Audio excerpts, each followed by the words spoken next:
Did you know that every day, at least 8 tech stories happen every day? For more fun facts, keep watching this video. Google Apps usually get updated for security purposes and added features all the time, which is why it's super weird that many of the tech giants' most popular apps on iOS haven't received updates in over 2 months. Oh. Like, okay, maybe there just wasn't many security issues over the holiday, you know? The hackers went into hibernation. They need vacation too, and you might think that's true until you learn that the iOS versions of Gmail, Google Maps, Search, Chrome, Drive, Photos, and more, well, not more, no, and more, had their last update on December 8th, the day that Apple started requiring iOS apps to show privacy nutrition labels on the App Store. Coincidence? Oh! Developers are supposed to use the label to divulge how their app uses user-linked data for tracking purposes. And it certainly seems as though Google isn't quite comfortable doing that. iOS users have run into error messages inside the unupdated apps telling the user to update, but they can't update. Google made a statement to press outlets saying, don't worry about it, it's just a bug, Annie! Shoot, dang bugs. I hate when they muck up software and draw attention to the fact that your personal data is being collected and sold. So annoying. All the time. But who wants an ad that's unrelated to them? What is this, Boomer TV? I love avocados. Speaking of data collection, the hackers who accessed CD Projekt Red's systems and made off with the source code for Cyberpunk 2077, The Witcher 3, and most importantly, Gwent, claim that they've now auctioned those assets to undisclosed parties on the dark web. And while there is evidence that the data was leaked on various forums, some analysts are remaining skeptical. MSysSoft threat analyst Brett Callow notes that in ransomware situations where the victim has refused to pay, the hacking group may simply claim to have sold the information, even if they didn't really. Totally sold it. It's so gone. We're good hackers. And even if they did, as many of our astute viewers pointed out on Wednesday, it may be incredibly difficult to use that source code to craft an exploit that would put actual Cyberpunk players in danger. More danger than just having a PS2 or whatever it is that they launched it on that it sucks. Gwent players, on the other hand, are definitely screwed.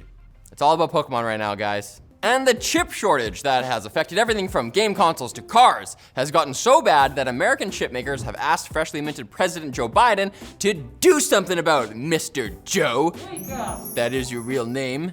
A letter signed by executives from AMD, NVIDIA, Intel, Qualcomm, IBM, Micron, and more asked Joe Biden to stop biding his time and put money towards domestic chip manufacturing and research. Because a big reason why stock shortages have become so dire is the fact that most chips are manufactured in Asia, which was hit hard by early COVID, as well as US-China trade war.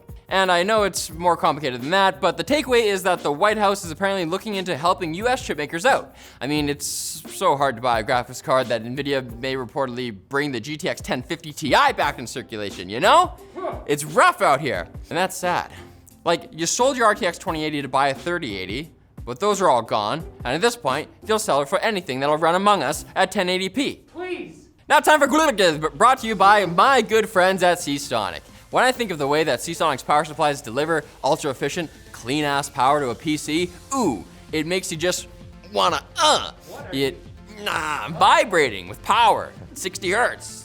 The Seasonic Prime Ultra Titanium power supply is fully modular, has fluid dynamic fan bearings with hybrid fan control to mitigate noise, and comes with a PSU tester in the box. Like, come on!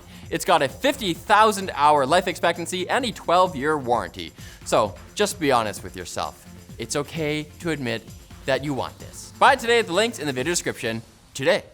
Oh, really? You expect me to believe that these are quick bits?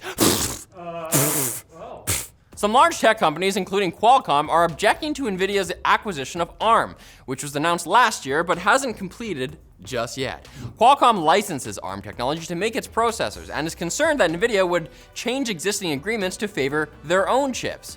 Microsoft and Google are also working on their own ARM-based chips and have voiced similar concerns, but honestly, I think we can trust Jensen on this. I mean, the guy probably wears that leather jacket to bed, or at least a vest. Apple has removed the remote PC streaming app Shadow from the iOS App Store for the second time, presumably because the app allows users to access other app stores through Shadow, which goes against the App Store guidelines.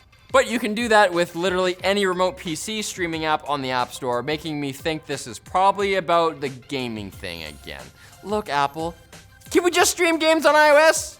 Huh? If we play your Frogger game, it's a deal.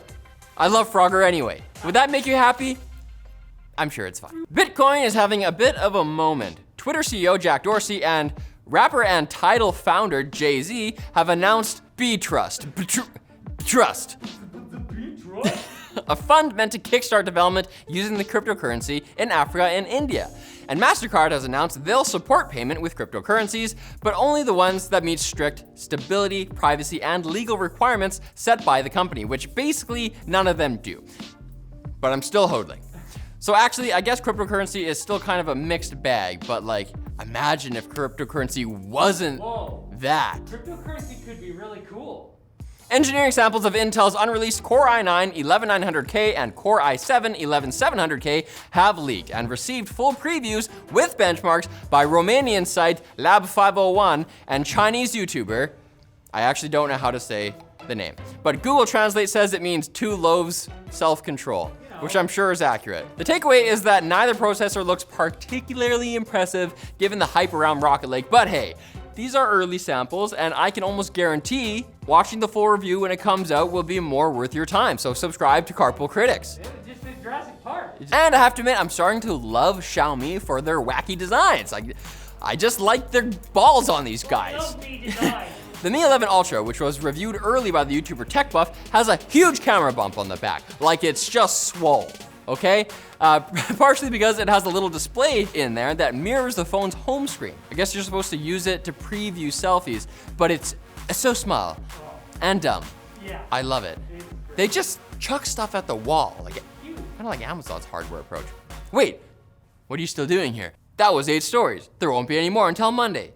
But if you want, we can just stay here a while. I don't mind. Friday. Yeah. I don't want to go back to my desk. How are you feeling? A little warm. Now we have to go.